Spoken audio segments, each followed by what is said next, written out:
నమస్తే అన్న అందరికీ నమస్కారం. కువైట్ లో మనం చూసుకుంటే వీసా వ్యాపారం యథాస్వేచ్ఛగా కొనసాగుతూ ఉంది.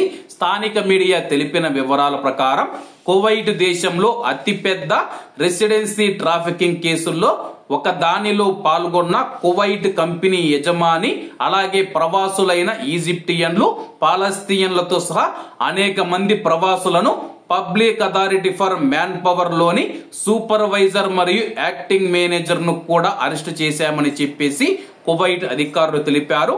కువైట్ దేశంలోని 28 ఉనికిలో లేని నకిలీ కంపెనీల పేర్లతో 382 మంది కార్మికులను నియమించుకోవడానికి నకిలీ లైసెన్సులు జారీ చేశారని చెప్పేసి, అలాగే ఒక్కొక్క ప్రవాస కార్మికుడు నుంచి 800 దినార్ల నుంచి 1000 దినార్ల వరకు వసూలు చేశారని చెప్పేసి పబ్లిక్ ప్రాసిక్యూషన్ ఆరోపించింది. ఈ లైసెన్సులను జారీ చేయడానికి public authority for man power లో పనిచేస్తూ ఉన్న కొంతమంది ఉద్యోగులు ఒక్కొక్క కార్మికుడికి 200 నుంచి 250 దినార్లు లంచం తీసుకున్నారని చెప్పేసి దర్యాప్తులో వెల్లడైంది.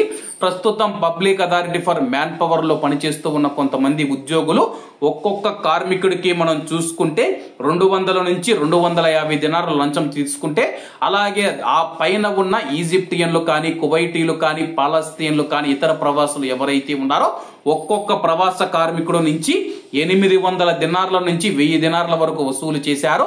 అలాగే వాళ్ళు కువైట్ కు వచ్చిన తర్వాత నకిలీ కంపెనీలని తేలడంతో చాలా మంది అయితే పోలీసులకు ఫిర్యాదు చేయడంతో ఈ యొక్క విషయం అయితే వెలుగులోకి వచ్చింది. కాబట్టి ఎవరైనా కువైట్ కు వచ్చేటప్పుడు మీరు వీసాలు కొనుగోలు చేసేటప్పుడు చాలా జాగ్రత్తగా ఉండండి. వీసాలు ఫ్రీగా వస్తాయి, కానీ కొంతమంది మధ్యవర్తులు, లేకపోతే మన భారతీయులు కావచ్చు, ఇతర దేశాలకు సంబంధించిన వారు కావచ్చు, ఆ యొక్క వీసాలను 100 దినార్లకు 1000 దినార్లకు అయితే విక్రయిస్తూ ఉన్నారు. ఇటువంటి మోసాల పట్ల కువైట్ కు కొత్తగా వచ్చేవారు చాలా జాగ్రత్తగా ఉండాలని కోరుకుంటూ, అలాగే ఇటువంటి వారిపైన కఠినమైన చర్యలు తీసుకుంటామని చెప్పేసి అధికారులు హెచ్చరించారు. కాబట్టి అందరూ బాగుండాలి, అందులో మనం ఉండాలి. అందరికీ నమస్తే అన్న, జై హింద్.